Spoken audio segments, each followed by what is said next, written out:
Thanks for joining me today. Now, Accra High Court will later today deliver judgment in the case in which former national coordinator of Gyeeda, Bugapele, is accused of causing financial loss to the state. A businessman, Philip Asibit, is also before the court facing the charge of defrauding by false pretense. The court's decision will end the 4-year-old trial. Here's a News Desk report.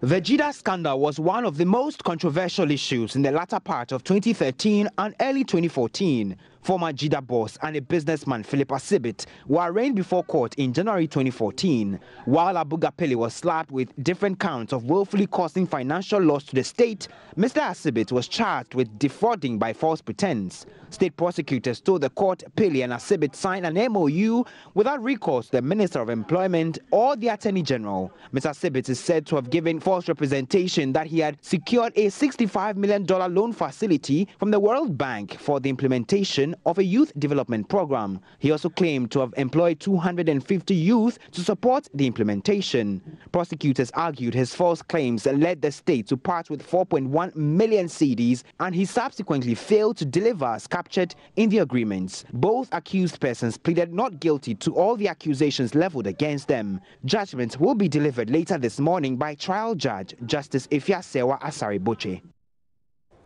Well, court correspondent Joseph Akable joins us from the court. Hello, Joseph.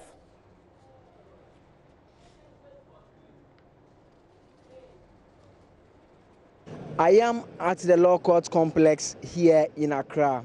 One of the many courtrooms in this complex will be the center of attraction this morning. The Financial Division, I must say, one of the courts presided over by Justice Ifyasewa Asare-Boche, will bring closure to the 4-year trial that has seen the former national coordinator of Gyeeda, Bugapele, and a businessman, Philip Asibit, who is the CEO of Goodwill International Group, who have been before the court over the past 4 years. The trial has also seen a former sports minister, Clement Kofi Humado, whose ministry at the time supervised the youth employment program, also testified before the court.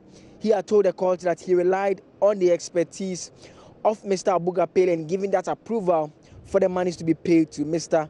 Asibit. They have both pleaded not guilty, as you may have heard in the background report that we presented earlier, but it remains to be seen what the court's decision will be. I must also emphasize the fact that over the past 4 years, largely Mr. Asibit and Mr. Bugapele have been attending court hearings on their own, with only few relatives accompanying them.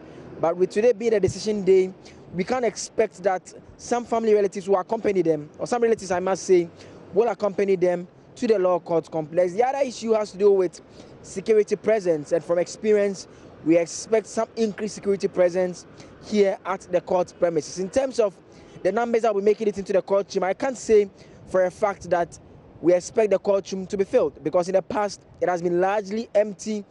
Just the two individuals, pressmen, and some few relatives that accompany them to the courtroom. So because it's a big day, it's a judgment that is coming up, we can expect some attraction from sympathizers and people who are interested in this case as well. So we'll be stationed here and bring you the latest as and when that decision comes from the judge hearing the case. My name is Joseph Akable, and stay tuned in to Joy News.